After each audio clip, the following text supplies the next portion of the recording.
So we've spent the last 9 days talking very intensely about food and the environment. But there's a lot of people that paid a lot of attention to the questions about food. We had world-class speakers talk to you about food and tell you why you should eat different things. And the underlying goal of all of it was to be conscious of your health and the planet. However, as much as it would be great if that was the only thing to think about, the food, there are things outside of food that impact us and the planet. So the point of this panel is to make everyone aware that for the same reasons that everyone is so conscious about eating carefully to avoid health challenges, there are non-food issues that also affect our health. And we've brought some people who are world-class experts in this to talk to you about this. So the first person I want to introduce you to is Dave Hunter, author of Mason Bee Revolution, How the Hardest Working Bee Can Save the World One Backyard at a Time. And for those of you that say, well, I don't really care that much about bees, there's an expression called the canary in the coal mine.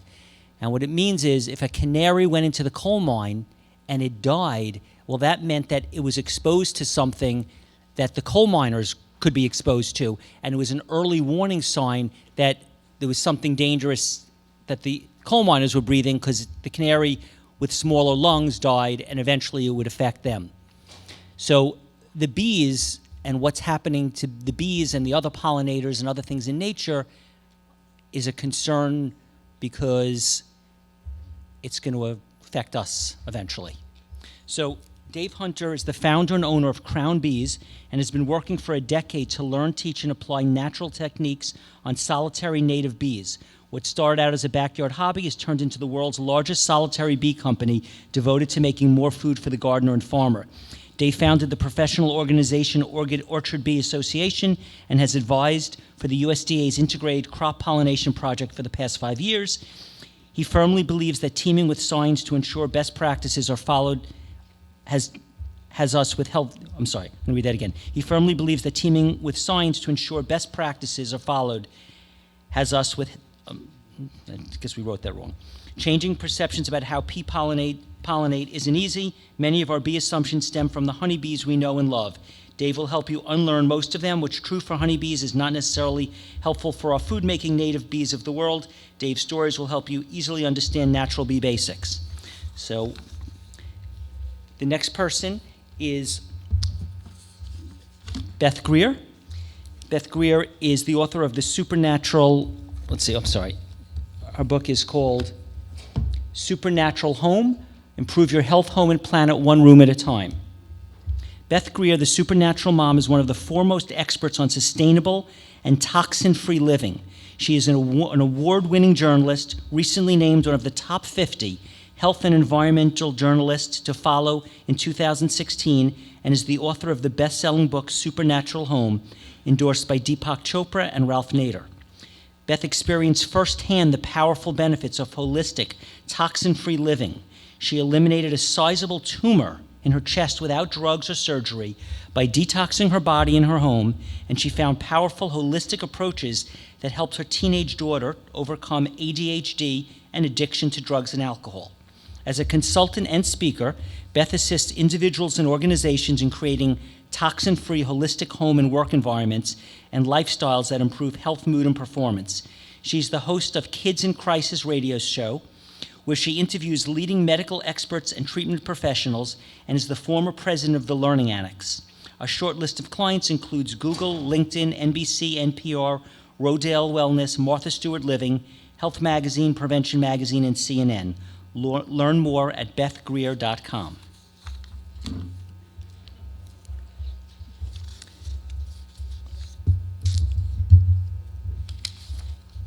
Beth Lambert is the author, educator, and former healthcare consultant.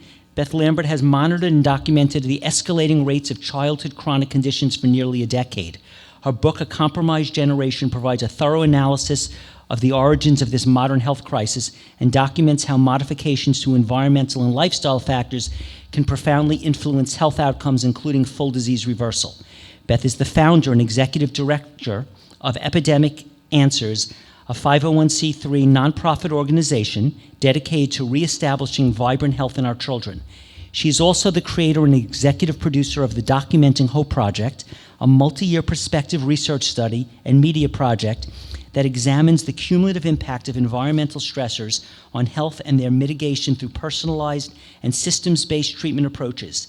Beth is the mother of 3 children and is passionate about raising awareness about the connection between daily choices, human health, and planetary health. Just to make a comment on this, Beth spoke at our last conference, and when we pick speakers for our conference, we try to change it each year so that there's new speakers and new information. So originally, I said, well, Beth offered wonderful information, but I don't think it makes sense to include her because we just included her last time.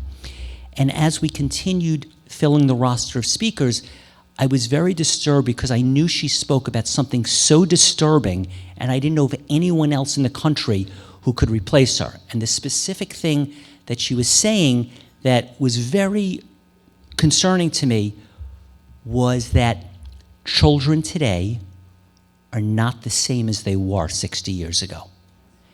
And she backed it up with a lot of statistics, and I felt like, well, this sounds like it should be the front page story every day in every paper that the children today are not the same health-wise. And I felt it was too urgent of a subject, and I called her and asked her if she would please join us again, and she has.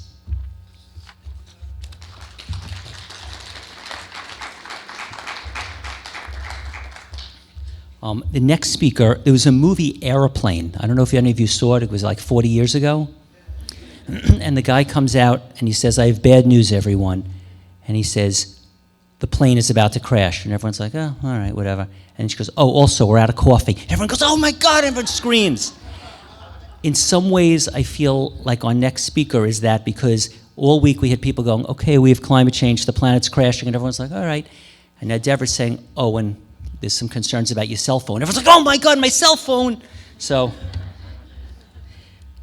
Deborah Davis, PhD, MPH, is president of the Environmental Health Trust, a nonprofit scientific and policy think tank. Currently visiting professor at the Hebrew University Hadassah Medical School and Andukuz Mayas University Medical School. She was founding director of the Board on Environmental Studies and Toxicology of the U.S. National Research Council, NAS, and founding director, Center for Environmental Oncology, University of Pittsburgh Cancer Institute. Among the NAS reports she directed were those advising that tobacco smoke should be removed from airplanes and the environments of young children. President Clinton appointed Dr. Davis to the newly established Chemical Safety and Hazard Investigation Board in 1994, and she is a former advisor to the United Nations Development Program, the World Health Organization, and the U.S. Assistant Secretary for Health in the Department of Health and Human Services. Her book, When Smoke Ran Like Water, was designated a National Book Award finalist, and her most recent book, Disconnect, selected by Time magazine as a top pick in 2010, received the silver medal from Nautilus Books for courageous investigation for the paperback edition in 2013. The Secret History of the War on Cancer was a top pick by Newsweek that influenced national cancer policy by the Cancer Association of South Africa and is being used at major schools of public health, including Harvard, Emory, and Tulane University.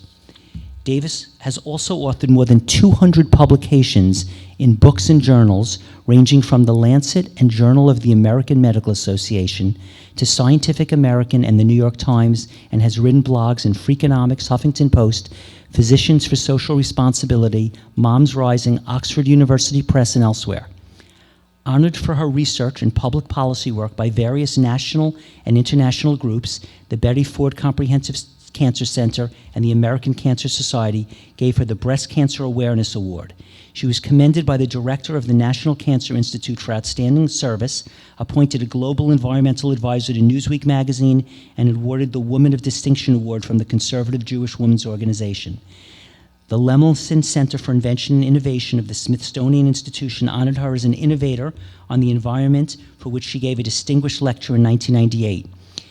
The Intergovernmental Panel on Climate Change of the United Nations Climate Convention tapped her to serve as a lead author on their assessment of climate mitigation policies 1999 to 2005, and she was a member of a team of scientists awarded the Nobel Peace Prize in 2007 with the Honorable Al Gore.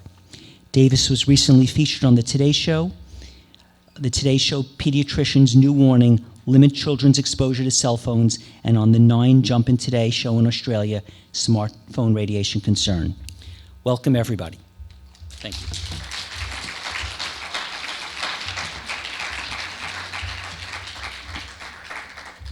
So let me start by saying that there's a lot of things you could do with your time and your lives. There's a lot of you're smart people, you're passionate. You could do a lot of different things.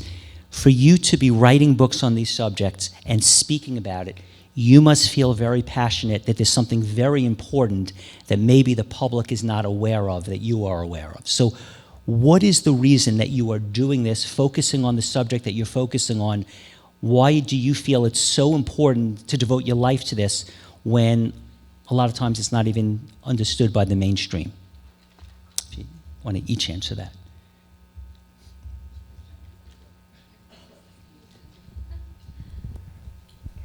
It's a great question. So I'm touching native bees, and as I'm watching a lot of mistakes occurring out in the world, probably the biggest one I'm going to call it monoculture. Well, there's just 1,000 acres of whatever. Because we have monoculture, it's working against nature. It then forces us to stop the pests from walking through one individual tree, one individual plant. You've got to use pesticides, insecticides, fungicides, sides. The damage that that's doing to the earth, to the soil, to the pollinators, I have that as my challenge. You know, can I take that on? It's a big line of companies that I'm talking about. When I face this, and I've created an industry. We've got a lot of us working together towards getting the right pollinators into the crops so we get more food. What we find is such a big statement, trying to work against the ChemAg out there. What drives me? In my sphere of influence, do good. That's probably the biggest piece that we're working with researchers. We're finding the right bees, not the honeybee, we'll talk about that later. The right bees in the right crop will give us more food. And by doing this, it's actually going to force the farmers from conventional to organic, because I can promise I will give you more food, but you've got to use my bee. And we think through the power of the wallet, we can get the farmers to shift.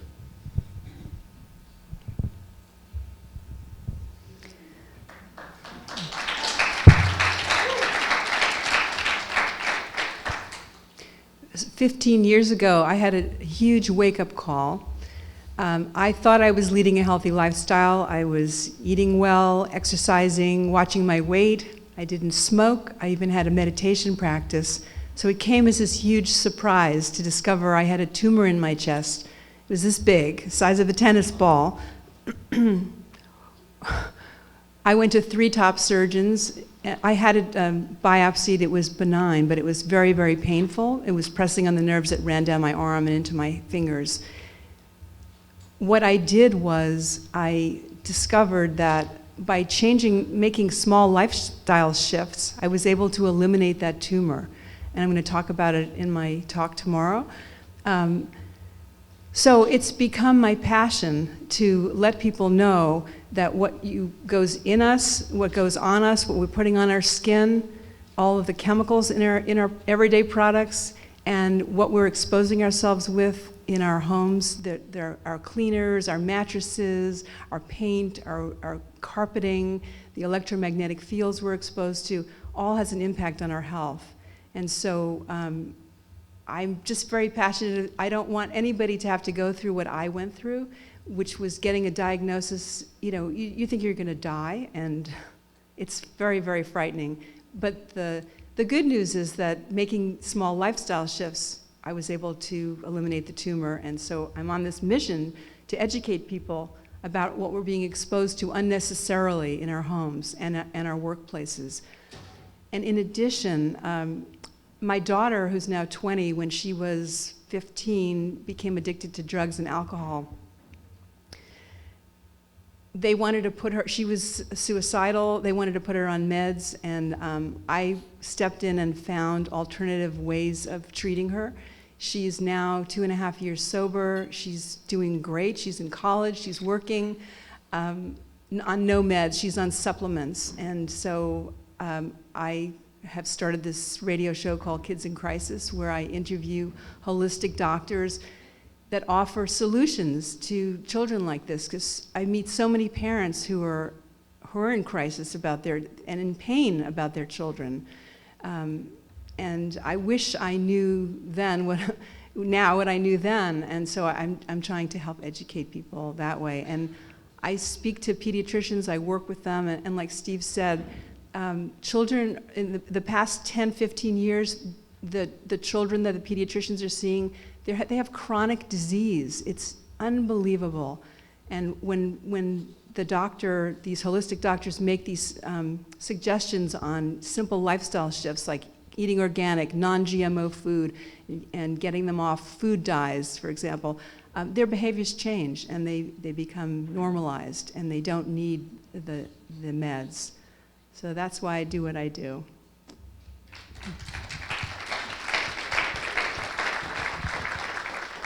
So I do what I do basically in that very same vein of having witnessed what Beth just described, which is families whose lives have been turned around because they have awakened to the reality that our way of living is killing us all, actually. Some are just sooner than others.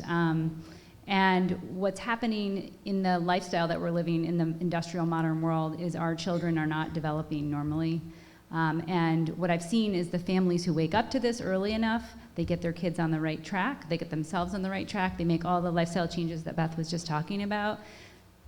Those kids turn around and they live fully functioning lives. They do great, they live up to their full potential. Those who do not wake up have a much different story. And so I'm driven every day to try and reach as many families as possible to let them know that there's a different future. The other thing that drives me every single day is this awareness and this sense that we are witnessing the sixth mass extinction, which I'm sure you've heard about, which is that the way we are living on this planet is not sustainable. Our children are the canaries in the coal mine, to use the analogy that Steve mentioned, telling us that the way we are living can go on for no longer because they are sick, because we have more than half of American children today with a diagnosed chronic condition. Half of adults do too, but if you project that forward, the statistics forward, you're not going to have any healthy adults in the United States by the time this cohort of children reaches adulthood. That is insanity. Knowing what we know, and everybody on this panel has been talking about, is that there are little changes that you can make, lifestyle changes, mindset changes that can turn that around. So I feel like if I don't speak about this and let people know about these changes, that I would be irresponsible. I feel it is a moral imperative for us to begin to take responsibility for our lives and the lives of our children.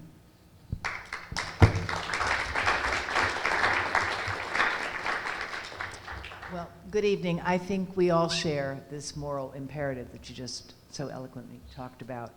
And I think that what keeps me going, and the reason I'm here and not with my 5 grandchildren or my husband this evening, is because I've got some work to do. And let me tell you briefly what it is, and I'll talk more about it tomorrow. Every single item that my co-panelists have talked about here today is affected by microwave radiation from cell phones. How many of you know that a cell phone is a 2-way microwave radio? How many of you know that, right? And that the phone comes with advice, that it's not a toy and that it should not be kept on the body. Now, we at Environmental Health Trust, the nonprofit that I founded when I was at the University of Pittsburgh Cancer Institute, are working actively about the problem of bees, because as you know, without bees, there's no civilization. Because without bees, there's no pollination, there's no agriculture. We recognize the critical importance of eating well. That's what one of the main things this conference has been about. But let me tell you something, you can eat as well as you want. And if you are addicted to that cell phone and your children can't look you in the eye and they don't learn how to write cursive, and they don't learn how to think about somebody besides themselves and a screen, you and they and all of us are in trouble. Now, the Asian countries, ironically, have started to take technology addiction very seriously. And I was pleased that even last night, with the end of the Olympic opening, there was an acknowledgement that technology addiction has become a global problem. There are over 100 internet addiction camps in Korea now. And China has programs as well, because they recognize, particularly with the one-child policy, that we have created a generation of children that don't know how to relate, don't know how to play well with others or share their toys. And kids come to school today expecting to be entertained without knowing how to learn. And what I can tell you is that all the toxic materials that we're concerned about here, whether in your household products, your cleaning agents, the things we feed our children, the things they're exposed to in their toys, all of them are worsened by the interaction with the cell phone radiation because it weakens membranes.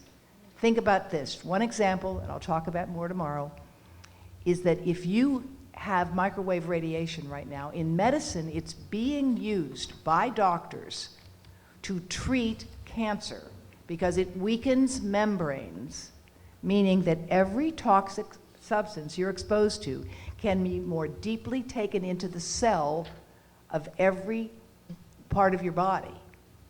The cells of your body can absorb more toxic chemicals with microwave radiation.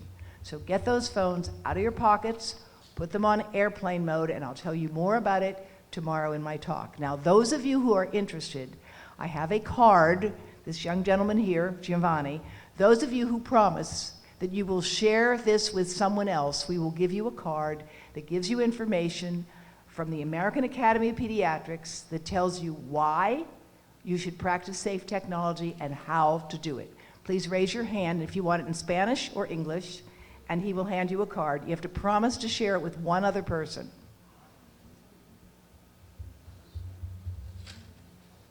And if there's anyone who has more people they can share it with, like an entire group of school teachers, we want to reach school teachers and parents, and I'm happy to talk with you tomorrow because that's what we have to do. We have to educate people and motivate them to understand that this is a tool that we can use constructively, but that right now it's absolutely worsening the quality of our lives.